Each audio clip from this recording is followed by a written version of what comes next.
evening to one and all.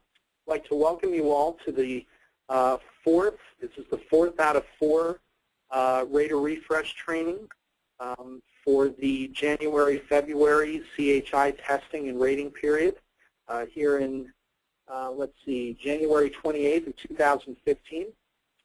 My name is Rich Overholt. I'm the Implementation Services Manager with McCann. And as most of you probably know, McCann is a technical partner of CCHI on the administration and scoring and rating associated with both the core CHI and the CHI examinations.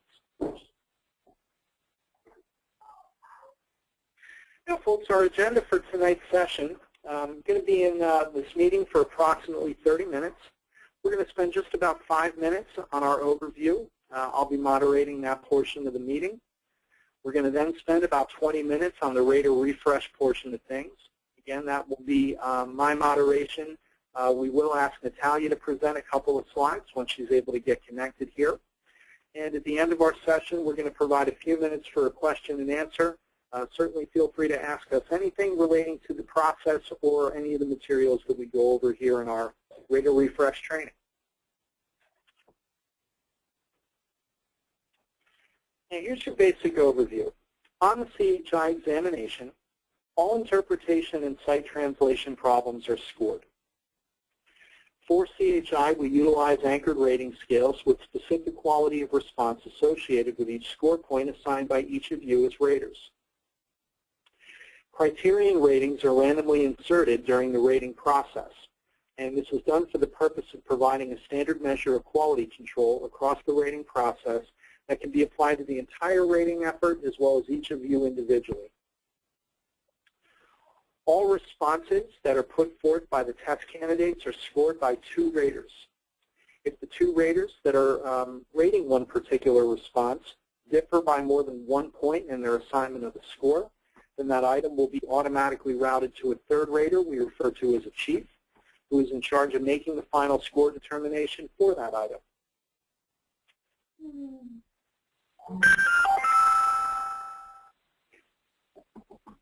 Just double check on the muting here. Give me 1 moment, please.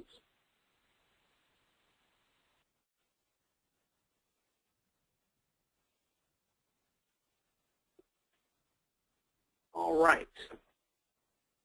Now we're going to discuss the validity of the test items and the test. The job analysis was conducted in early 2010 that was led by CCHI, which was for the purpose of identifying the critical knowledge, skills, and activities required for a successful medical interpreters. The resultant deliverable of this effort was the development of the test blueprint, which details the specific skills that are critical for successful interpreting performance, how those skills should be measured, and with how many test items for each area. Each test item on the CHI exam is explicitly linked to a KSA. This is a knowledge, skill, or activity that is described in that job analysis report from 2010. And the test content developers completed the initial linkage. CCHI-led SMEs verified those content developer linkages. The performance of all the items on the test is continuously monitored by CCHI with technical assistance from McCann and its psychometrician.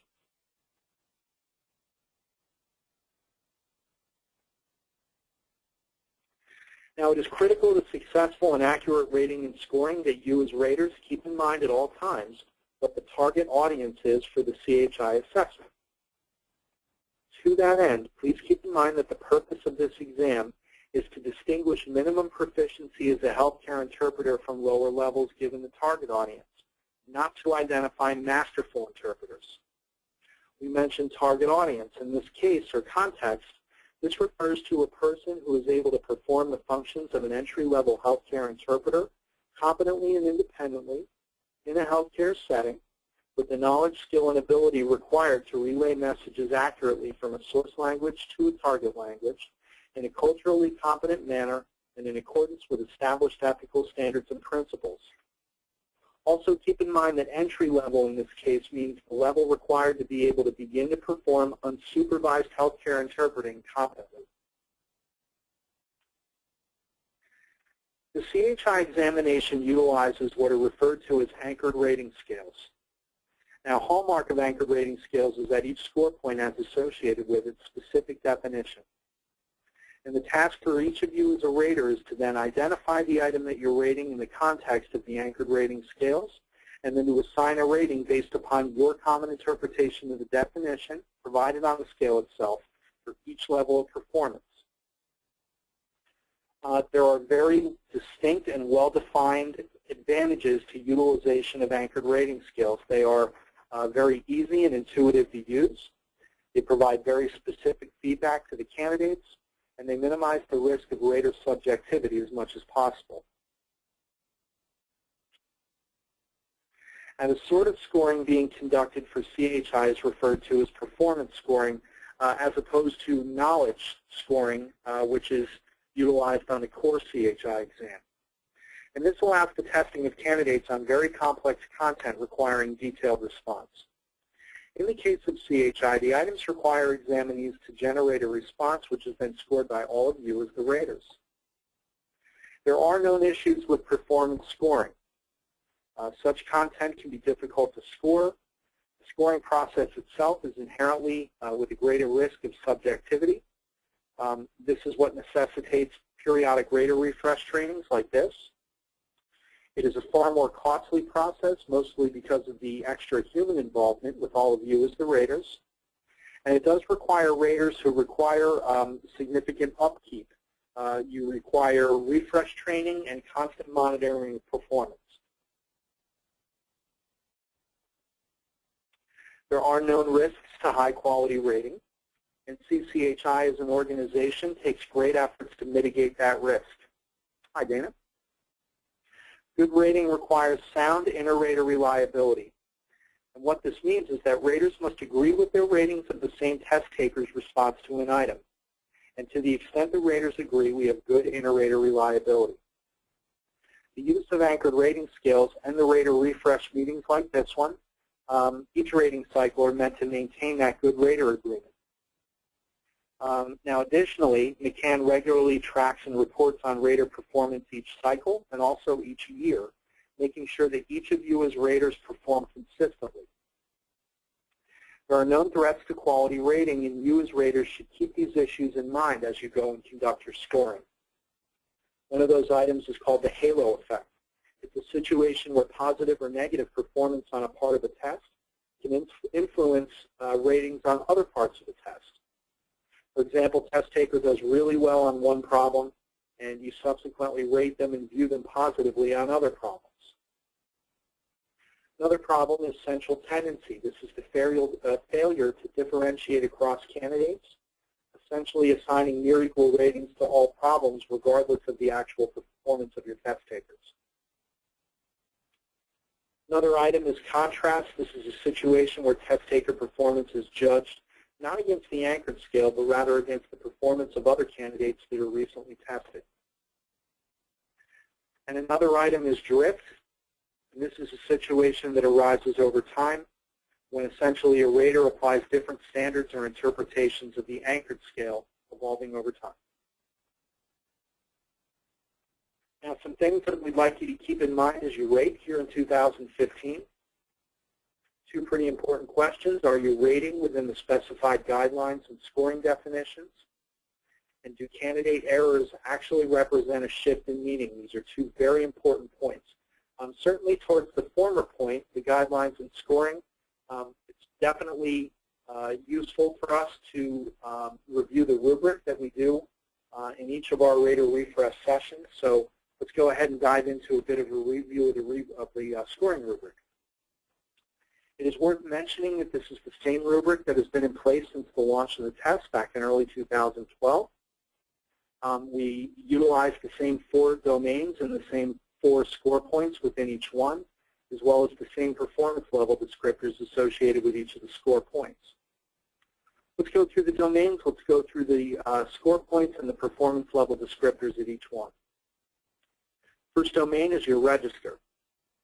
In this context, register refers to a variety of language that is used for a particular purpose or in a particular societal setting. Examples can be prescribed grammar, formal or informal tone or forms of address, technical terminology, and colloquial language. In the register domain, a score point of 0 means the changes can render the meaning inaccurate.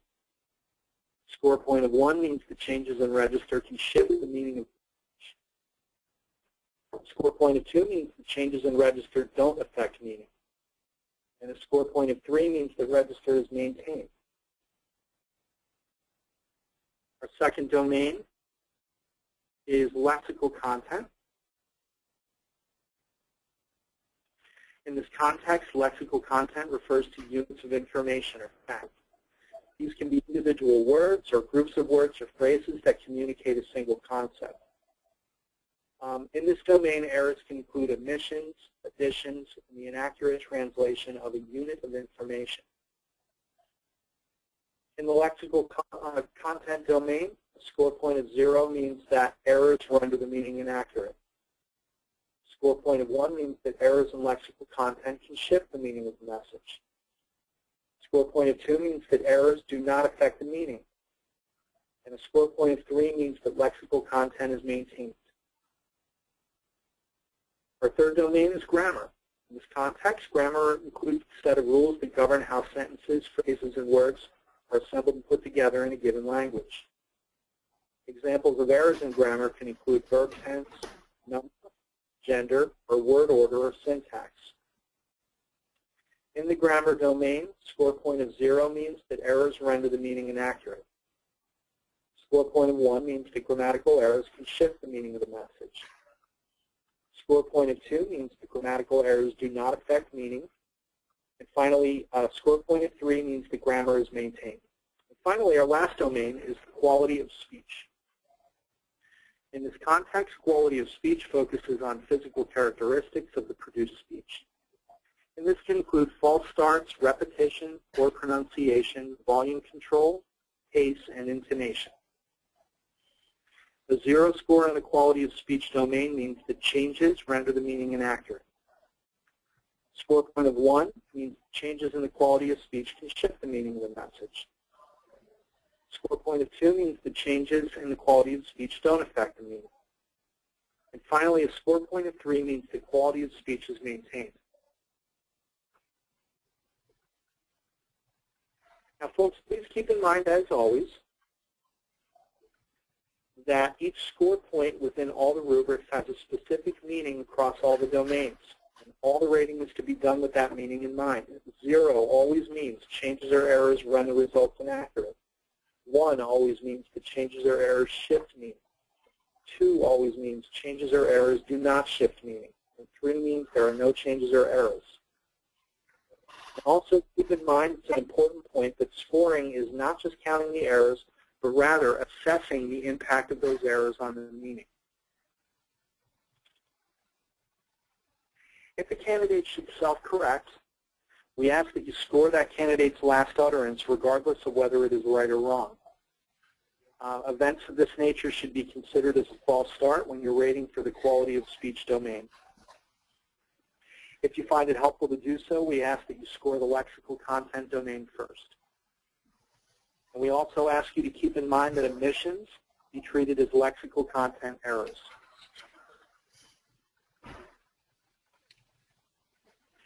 If the tester fails to maintain the register of the speaker provider or of the patient, please consider that as an error and score it accordingly. Also consider that any regionalism used in a response is accepted as correct if the response is free from meaning and grammar errors. Now, pretty important point here. There are situations when data is missing, and you graders need to be able to distinguish between the sources of an error, as the rating task will shift accordingly. If data are missing due to technical reasons, do not penalize the candidate. If the responses for the rest of a problem are sufficient, you can score it.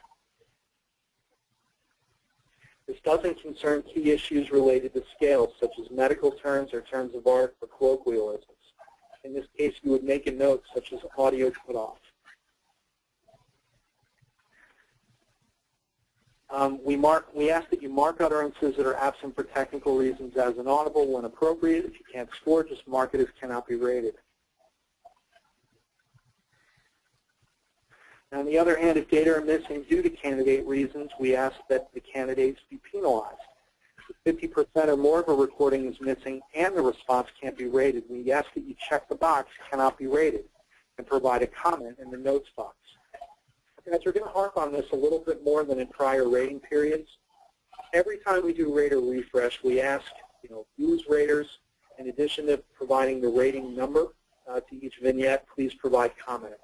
We're going to ask that this period you pay extra attention to the comment request, particularly for candidates that fail and do not achieve certification. The specific comments that you provide are invaluable. That is feedback that will be directly provided to failing candidates. And the more specific and general, or the more specific and targeted in your comments that you can be, the better. If you put some type of a very brief comment that really isn't all that descriptive, I mean, certainly better than nothing, better than putting nothing as a comment. But we ask that you be as specific as possible, and particularly when you're assigning the lower scores, particularly 0 and 1, you really need to go that extra mile and provide a comment. If data are penalized due to candidate reasons, those candidates may be penalized. For example, the pace of the candidate is too slow, there are too many self-corrections or false starts. This results in a candidate not completing a message and running out of time. As we mentioned, 50% or more of the item is missing and it can't be rated, check the box, and provide that comment as we're requesting. Very, very important. We're actually going to bring that comment item up again a little bit later. Just to, again, it's very important, and we're just asking for that extra measure of care regarding comments this period. So for some overall reminders on the rating process, each of you as raters is expected to work individually. Please do not pair up. We have gone over the rating system and the importance of agreement across you as raters. And we wanted to mention that in terms of where we see the greatest variability in terms of your ratings, we really want to stress this, folks. As a group of raters, you folks do a really strong and excellent job at agreement across all rating activities. I mean, if there's one area where there might be a little more variability, it would probably be in the lexical content domain. But grammar, register, quality of speech, very consistently rated. And actually, register of speech, we may want to even point out Spanish and Mandarin particularly.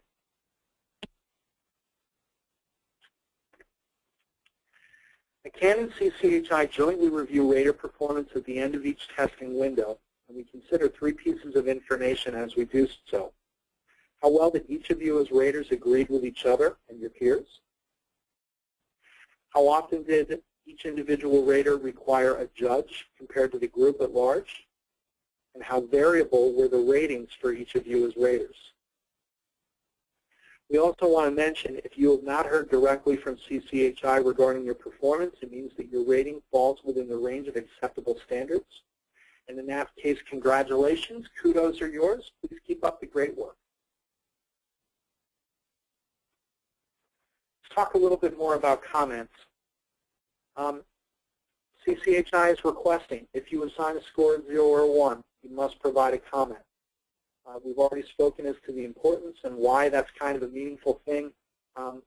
We need to really stress it. And I know I actually said we're stressing at this testing window. It's for all testing windows. Go that extra mile. Please provide the comments. It makes all the difference, especially for failing candidates. And we'll even take that a step further. For all of you that are chiefs, you must provide comments for all your responses, across the board, regardless of score point. We ask that you provide a comment if candidates have really poor skills of keeping meaning or finding equivalence. Provide comments if a candidate has poor command of grammar. Provide a comment if a candidate mostly doesn't maintain register. And in that case, we mean that candidate is replacing colloquial expressions with neutral ones or vice versa.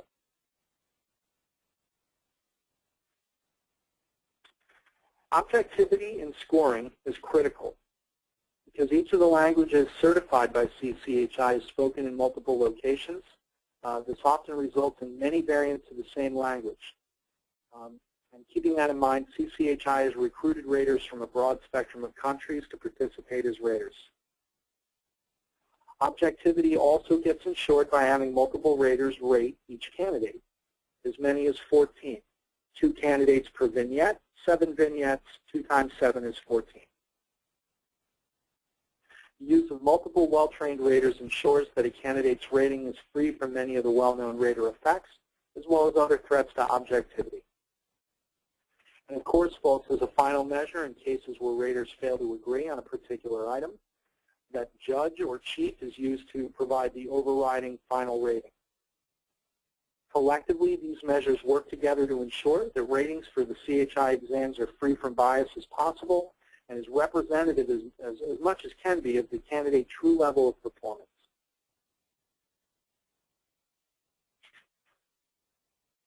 Now, a little more in terms of tips for objectivity. We ask that you do your best to try to allocate your time as evenly as you can throughout the rating window to maintain rater diversity per candidate. And what we mean by that is, folks, please don't log in today and do all your rating in bulk and then never log into the scoring tool again after today. It would be much more preferable if instead of doing all your rating today, that you do small batches of rating today, 2 days from now, and 4 days from now, and 8 days from now, etc. So it's kind of spaced out in smaller bites. That exposes you as a rater to a much broader base of candidates. It kind of spreads it out. We also ask that if you are a Spanish or a Mandarin rater, that you don't rate more than 2 to 3 responses for any candidate. If you are listening to a response after that, and the candidate sounds familiar, odds are you probably rated that person before. Skip it and return it to the pool. We mentioned 2 to 3 responses as a good rule of thumb for Spanish and Mandarin.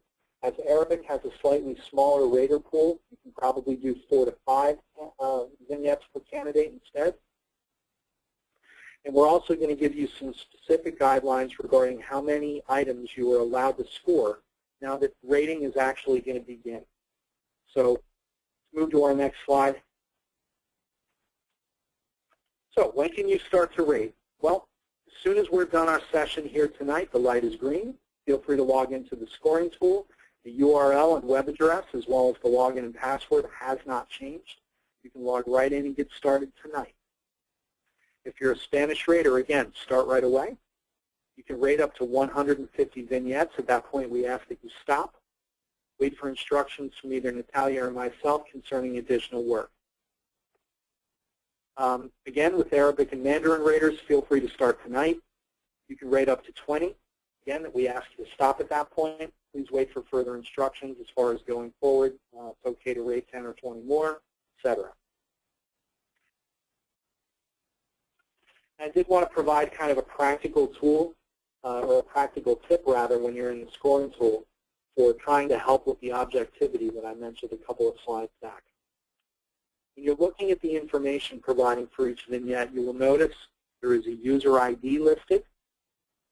The user ID corresponds to the candidate, and the response ID corresponds to each individual response for one candidate. So in looking at this example here, we can see we have 4 rows for user ID 1071343. What that means is we have 4 responses for the same candidate. Now again, if you're a Spanish rater or Mandarin rater, we ask that you do 2 or 3 of these for one candidate, and if you encounter any more, skip them and continue, return them to the pool. If you're an Arabic rater, you could do 4, but we don't ask that you go beyond that for one candidate. At that point, you do need to start skipping them and returning to the pool.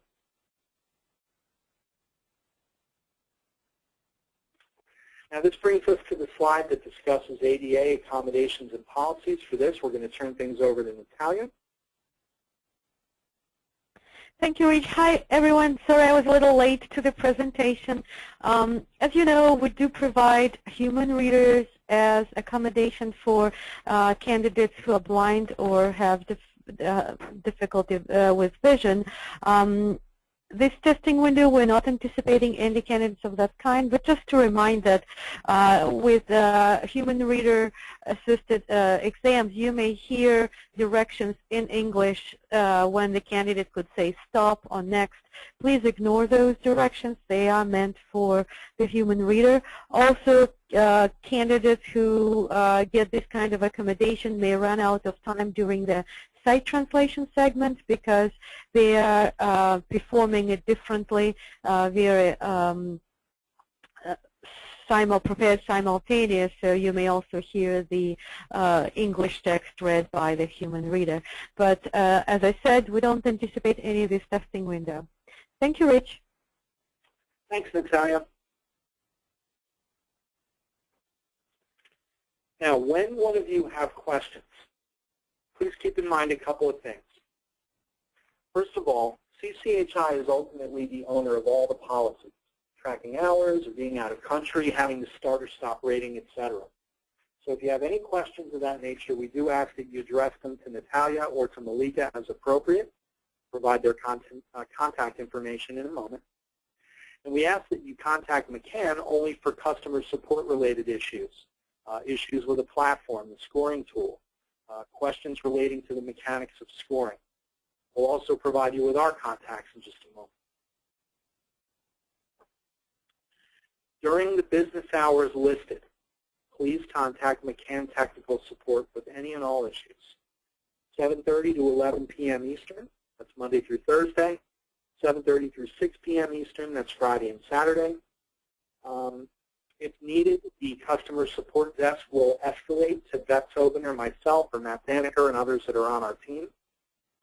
We do want to mention that there is no tech support open on Sundays, so you probably want to steer clear of rating on Sundays if you think that you're going to experience any type of technical difficulty.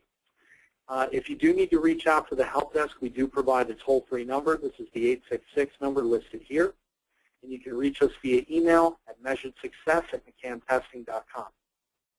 Now, should you require any type of support above and beyond the normal business hours, we ask that you do so via email as your primary vehicle. And same contacts that we've had for the last several testing windows. Please contact me first. You can contact Beth Tobin as a backup. Our addresses are listed. We do ask that any inquiries that come to Beth and myself are also sent with a copy to Natalia and to Malika, whose addresses are also listed. And just one tip, if you do send Beth and I a note with the copy, as mentioned, you do not need to copy the other raters. Please treat it as kind of a sidebar conversation that goes on directly between the 4 or 5 of us. Now, just wanted to reiterate, you can start rating today. As soon as you hang up the phone, feel free to log into the scoring tool. Same web address, same login and password as last year. Log in and have at it. As with the last, I think it's 5 or 6 testing windows, we do run rating parallel for the latter part of the testing. Testing itself started back on January 21st, and it's going to run through Wednesday, the 11th of February. As raters, you're going to have almost 2 weeks beyond that to complete your rating, so we ask that you conclude your rating by the 23rd of February. And if you are a chief, we'll give you 5 more days and ask that you wrap up your activities by the 28th. This should give us the ability to then release the scores to all candidates who tested, probably in the first week of March. And believe me, they'll be very anxious to receive those scores. Folks, this brings to conclusion the 4th and final rater refresh for January-February testing in 2015. At this point, we'd like to open it up to the floor for any questions that you might have for myself or for Natalia.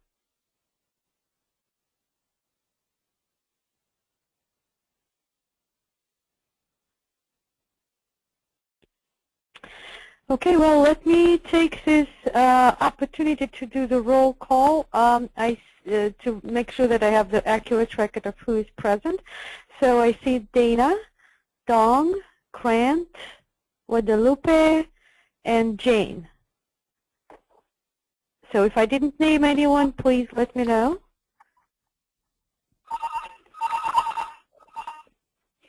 Is that phone again? Okay, well, I think we have, I mentioned everyone. I also wanted to mention some of you also are working for us to create the online rater training module, and you've received an assignment where we ask you to create to translate some sentences which would represent candidates' responses at the level of 0, 1, 2, 3, and etc. So I hope that today's refresher training and the fact that Rich went over the rubrics helps you with this task, because that's exactly what we want you to do. The material that you'll create will be used for training future raters, but before that, as soon as the module is ready, we'll have each rater take that online and get your feedback, so we make sure we have a good product. Again, if you have any questions about that assignment, just email me directly and I'll explain it better. But right now, I wish everyone good rating. We have fewer exams usually during the window, but we already have about 100. So it's enough for everyone. Again, I hope that everyone will do it on time. And have a wonderful night tonight. Thank you, Rich.